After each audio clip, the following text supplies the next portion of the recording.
Xavier Mathieu, bonjour. Bonjour Véronique, merci de m'avoir invité. Eh bien, merci d'être venu, surtout parce que vous êtes sur le plateau TV78 pour un VIP qui vous est entièrement consacré. Vous êtes ici car vous êtes le commissaire d'une magnifique exposition qui a lieu en ce moment, qui a lieu à Versailles et qui a lieu plus précisément au musée Lambinet. Voici l'affiche. Donc, cette exposition, elle est consacrée à un peintre qui était tombé un petit peu dans l'oubli, qui a eu beaucoup de succès à son époque. Comment on peut le définir? Il s'appelle Antonio de la Gandara. Déjà, dire son nom, c'est pas mal. Et dites-moi, quel a été ses débuts de carrière, son début de carrière, pardon. Alors, Antonio de la Gandara, il a un nom à consonance espagnole. Oui, voilà, déjà. C'était en fait des origines mexicaines par son père. Qui arrive en Europe en 1856 et puis qui rencontre son épouse et ils auront 3 enfants. Et Antonio de la Gandara est l'aîné. Antonio de la Gandara rentre très jeune à l'école des Beaux-Arts. Donc il habite Paris. À l'âge de 16 ans. Il habite Paris, il est né à Paris. D'accord. Et donc très vite, il connaît sa voie, sa vocation. Il demande donc à faire des études d'art, apparemment.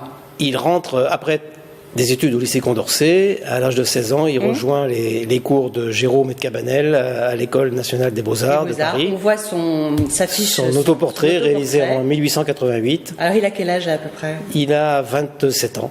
27 ans et il commence sa carrière très jeune donc. Oui, ben heureusement d'ailleurs, parce que finalement, il mourra aussi assez jeune. Il mourra à 56 ans, ce qui est assez jeune, effectivement. C'est jeune, voilà. Donc, il appartient à ce qu'on appelle la Belle Époque. Et vous-même, alors, donc, commissaire de cette exposition au musée Lambinet, pourquoi vous? Mais moi, je suis descendant de l'artiste via sa deuxième épouse. D'accord. Et quand mon père me fait cadeau des œuvres qui ont toujours été dans mon entourage et qui étaient sur les murs de notre maison de famille, je m'intéresse à l'artiste. C'était il y a 20 ans. Il y a 20 ans, parce qu'auparavant, on n'en parlait pas plus que ça dans votre famille ou... Il faisait partie de notre environnement. La veuve de l'artiste vivait chez mes parents. Elle est décédée chez mes parents. Ah oui. Alors comment s'appelait-elle? Elle s'appelait Charlotte Saint-André, de son nom de jeune fille. Il y a un portrait d'elle d'ailleurs dans l'exposition. Il y a plusieurs portraits d'elle dans l'exposition. Elle a été sa muse, sa deuxième muse après sa première épouse. D'accord. Et alors comment est-ce qu'il a démarré sa carrière donc très jeune en suivant les cours du peintre Jérôme aux Beaux-Arts. Comment a-t-il gagné sa vie déjà? Alors, qui l'a lancé? Comment ça s'est passé? Alors, c'est la rencontre avec Robert de Montesquieu, un Versaillais que tout le monde connaît à Versailles. Alors, Robert de Montesquieu, donc, qui est un homme de lettres, un poète. Qui est un homme de lettres, un poète, un dandy, un mondain, qui rencontre... Qui habite Versailles. Qui habite Versailles à cette époque-là, et qui rencontre en 1885 la Gandara chez lui. Alors, on voit, Robert de Montesquieu, son portrait, là. Il est à droite, là, effectivement, sur vos visuels. Robert de Montesquieu détecte dans la Gandara la qualité d'un peintre qui l'intéresse et il en fera un peintre mondain, allant même jusqu'à lui demander d'utiliser sa particule dans ses signatures, parce qu'à l'origine la Gandara signe Gandara tout simplement, ou simplement un monogramme G ou LG, et après la rencontre avec Montesquieu, il signe de la Gandara, voire Antonio de la Gandara. D'accord, c'est plus chic. C'est plus chic. Et puis Montesquieu lui a fait rencontrer tous les mondains, toute l'aristocratie qui tourne autour de Montesquieu, la comtesse Greffule, Hélène Greffule bien sûr, la comtesse de Montebello. Et puis tous ces portraits-là sont réalisés grâce à Montesquieu. Oui, qu'il introduit et qu'il aide, c'est une sorte d'agent quelque part, on pourrait dire. Il aide à avoir des commandes, donc il est portraitiste. Est-ce qu'on peut dire portraitiste mondain?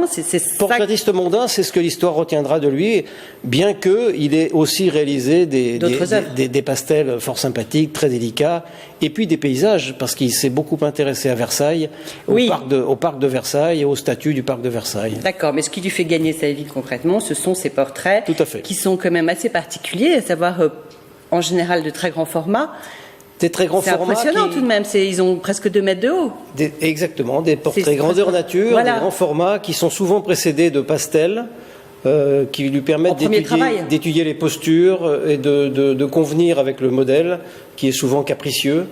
Surtout dans la gente féminine. Évidemment, parce que c'est le modèle qui paye, c'est le modèle et le client. On peut dire ça comme ça. Voilà, client et roi. Donc la cliente, si on peut utiliser l'expression, aime avoir ce que sera un peu l'aperçu de sa posture, de sa coiffure, de ses toilettes. Alors moi j'avais une question. Donc déjà on sait qu'il est très attaché au costume du modèle. Oui. Il fait faire expressément une robe. On parle des portraits de femmes pour l'instant.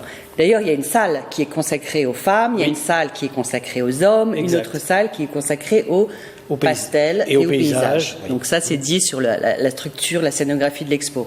Donc les portraits de femmes, il fait faire expressément une robe par un de ses amis, un des grands couturiers parisiens. Très souvent, il se rendait avec ses modèles qui étaient déjà clients des grandes maisons de haute couture. Oui. Il se rendait chez Doucet, chez Paquin, chez Paul Poiret, et ils choisissaient ensemble effectivement la toilette dans laquelle le personnage serait immortalisé. Voilà. Là, sur les visuels que vous avez ici, vous avez effectivement de très belles robes de Worth ou de Paquin qui sont présentées sur des tableaux. Ces tableaux ne sont pas à l'exposition d'ailleurs, hein, c'est des tableaux qu'on aurait pu faire venir. Alors, où est-ce qu'ils sont ceux-là par exemple? Alors, ces tableaux-là, il y en a un qui est... Alors, celui qui est à gauche, il est au musée du Petit Palais, mais il n'a pas pu nous le prêter parce qu'il est présenté en ce moment aux États-Unis dans une exposition qui s'appelle Paris 1900. D'accord. Celui du milieu est en Allemagne, celui de droite est aux États-Unis, c'est Madame Gautreau. La célèbre Madame X de Monsieur Sargent qui avait fait à l'époque un scandale pour la nudité de son épaule.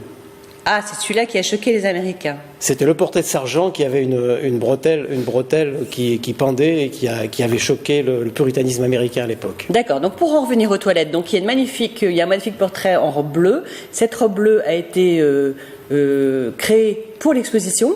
Tout à fait. C'est une robe qui a été réalisée par un couturier parisien qui est professeur au musée Galliera notamment, et qui nous a réalisé la robe qui est présentée en animation à côté du tableau, qui est ici présenté, et qui est celui de Madame Gravier, qui est une Versaillaise, et qui est la fille naturelle de l'artiste.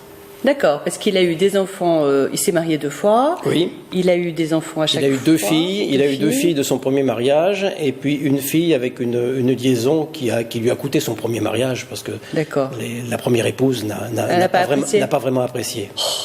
Les gens sont petit esprit. Bon, dites-moi, tous ces modèles magnifiques qu'il portraitise, les femmes sont vraiment toutes des lianes, il y a une finesse extrême, les mains sont fines, le pied est petit, cambré, le visage est... Voilà. Alors ça veut dire quoi? Ça veut dire qu'il refusait les boulottes, qu'il voulait se faire portraitiser. Ça se dit portraitiser? Oui, tout à fait. Ouais. Il refusait les gens qui n'étaient pas dans ses normes, ou il les embellissait, ou toutes les femmes étaient minces et belles? Non, il les embellissait pas, il les peignait tels qu'il les voyait.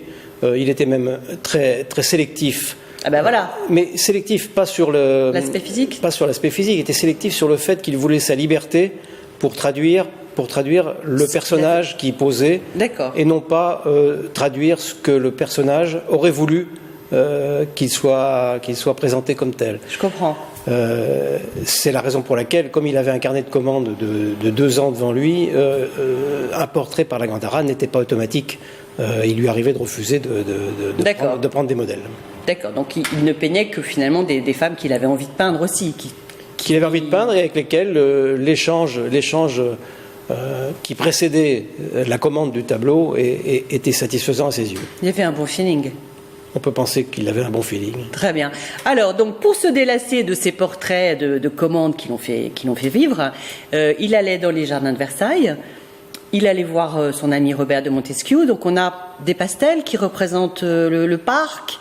Est-ce qu'on les voit dans l'exposition? Oui, bien sûr. Dans l'exposition, on voit notamment la statue d'Apollon du Belvédère, du bassin d'Apollon du parc de Versailles. Il a réalisé plusieurs Trianons également. Vous avez tout à fait raison.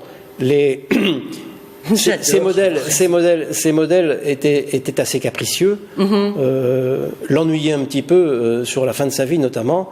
Il se plaignait qu'il allait toujours avoir à réaliser des portraits féminins et il voulait plus se cantonner dans ce... il voulait élargir. Voilà, il voulait élargir le spectre de sa palette.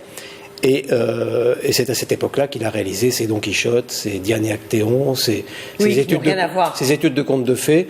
Et puis, comme vous le disiez très justement, il aimait aller se reposer dans les jardins, que ce soit le jardin du Luxembourg qui était à côté de son atelier parisien, ou le parc de Versailles qu'il fréquentait très souvent et qu'il considérait comme son paradis terrestre. Son paradis terrestre, carrément. C'est un peintre qu'on a comparé à Velázquez, ou je me trompe?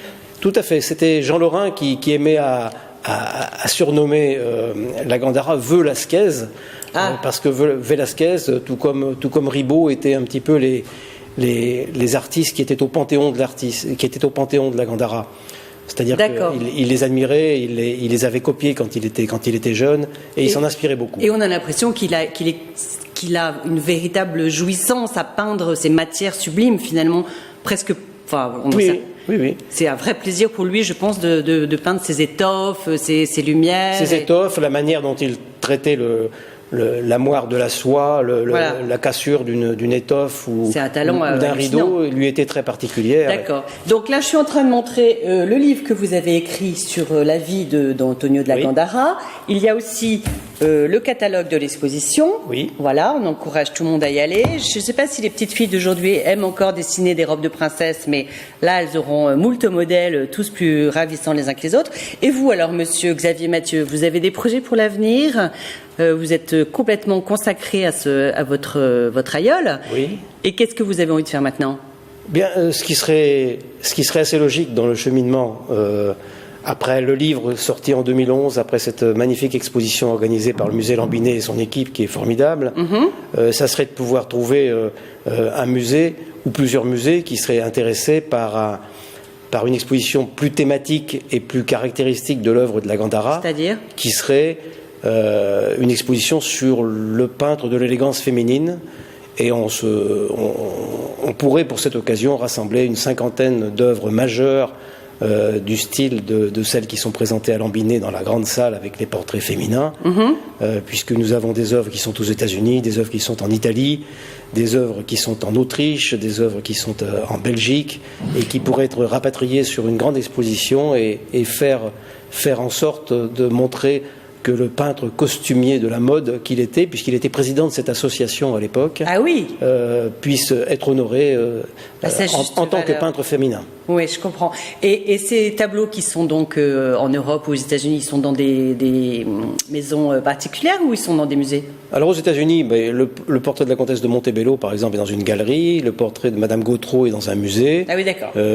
C'est variable. Enfin, c'est un travail énorme. Oui, et le portrait de Madame d'Annunzio, qui est en Italie, qui est magnifique également dans sa robe rose, il est dans la descendance de Madame d'Annunzio à Rome. Écoutez, Xavier Mathieu, un grand merci. Bravo pour ce beau travail et merci de nous avoir fait découvrir ce peintre Antonio de la Gandara. Et donc, j'encourage tout le monde à aller au musée Lambinet jusqu'au mois de février. Merci à vous. Voilà, merci beaucoup.